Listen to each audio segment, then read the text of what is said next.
So Bhool Chuk Maaf came out on Prime for the second time on the 6th of June with no intentions of being taken down this time. The film made around 80 crores in the box office, which is way more than Maddock would have projected after the advance booking. While they were trying to sneak out of the situation, they ended up making it more awkward. A move that somehow worked out for them, even though it truly frustrates the hell out of me because the film would have done way worse without it. How does a film sounding so good on paper turn out to be drier than a hot summer day in Banaras?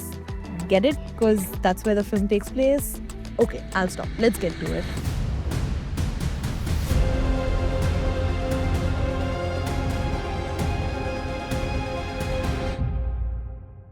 Okay, let me quickly run you through the Karan Sharma directorial since it's not a very memorable one. An immature man named Ranjan, drifting through life, choosing the most convenient way out and acting always in self-interest, spends 2 lakhs to get a government job so that his girlfriend Titli's father can allow their marriage, but is forced to make the hardest decision of giving up on his one chance of happily ever after.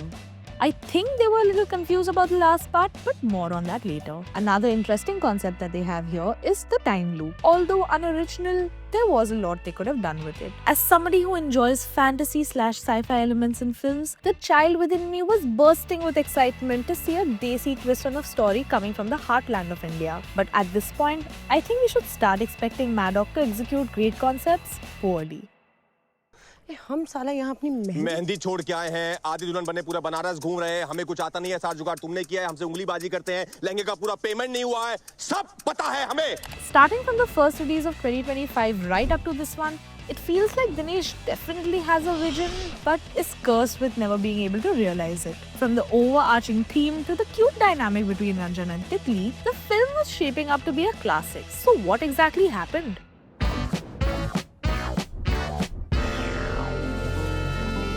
The film had a solid foundation. The problem comes in with the genres that they were exploring. A coming-of-age story disguised as a rom-com with elements of the fantasy genre.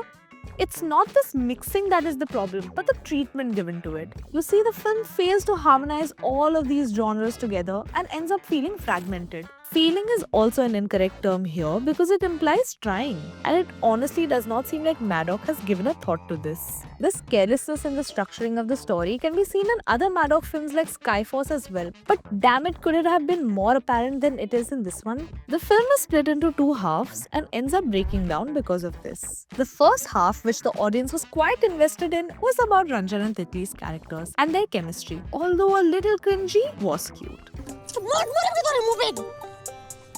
अरे एक तो हम तारीफ कर रहे हैं, अब क्या तैर के जाओगी, घाट तो आने दो। Titli was way smarter than Ranjan and was the driving force behind the relationship. She could easily switch between being aggressive and agreeable as demanded by circumstances. She also embodied the Papa Ki Pari trope to get her way in tough situations.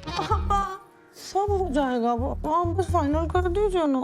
Ranjan, playing the Raja Beta, had an inability to be anything but self-centered, and prioritizing convenience was a major flaw in him, and therefore implied growth on his part, which we would see as the story progresses. The setup, although not perfect, fulfilled its purpose, and we were waiting to see how this pair is going to grow into a couple, the consummation of which would have been them marrying each other. But then came what was supposed to be the central conflict of the film almost at the halfway mark. The time loop was introduced not in Act 1, not even third of the way through, but at the midpoint. The second half of the film sees the death of all character arcs. There is no change happening after this point. In fact, to be very honest, there was no change up till now as well. The characters were given a flat arc. I get that the film is actually supposed to be a coming-of-age story, demanding focus on the central character, but you are making it wear the rom-com garb, aren't you? I mean, you've set the whole story up that way. You don't get to abandon it midway through just for a cooler concept and not synthesize it with the larger context. Like, excuse me, I was watching that.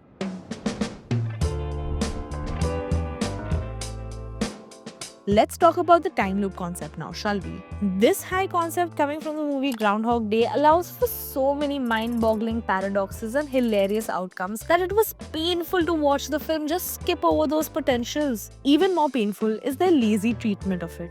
For a concept with so many possibilities, it is truly a masterclass in how it has actually come to do more harm than good. And the film does so in a twofold manner. One, as I explained, it puts a full stop on the already existing story and the arc. After setting itself up as a rom-com, it suddenly thinks, nah, I want to do something else now. And it becomes a story about Ranjan's growth. Even that might have been forgivable if not for how disappointing it really was. You see, Ranjan discovers that the repercussions of his fraudulent way of getting the government job were not only getting stuck in a time loop, but also driving an honest man, Hamid Ansari, to commit suicide. This should have been enough for an inner transformation, but no. He constantly tries to bribe Hamid, who is an honest, upright guy, completely antithetical to Ranjan. As Ranjan realizes the only solution was to give up his job, which would mean giving up on his dream to marry Titli, the dilemma kicks in. हम इतना सब कुछ किए तुम्हारे लिए, तुम्हें हमारा कोई ख्याल नहीं आया, हाँ? This scene and the one with him back at the temple talking to Mahadev, where it had all begun, was beautiful. The only problem is that it was underplayed by the constant need to conveniently cheat his way out of the time loop. We're not entirely convinced whether this choice of giving up his job comes from an inner transformation or as the last attempt to escape his circumstances.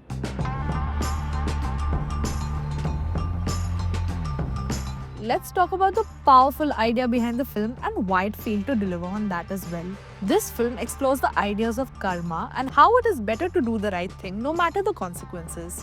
This is what can turn a weak human like Ranjan into a strong force. This is why the scene when Ranjan was being accused of his selfishness by everyone he loved was so impactful. Because it is exactly what should have happened. Even though we feel bad for him, it's not like he didn't deserve it. But we do not agree with Bhagwan Das in his ending monologue as he terms Ranjan's deed as Nishkama Karma or selfless action. Since we are not sure if he would have made that choice if he had another way out. The story therefore falls apart.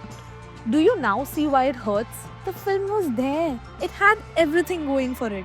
Yet it failed to deliver.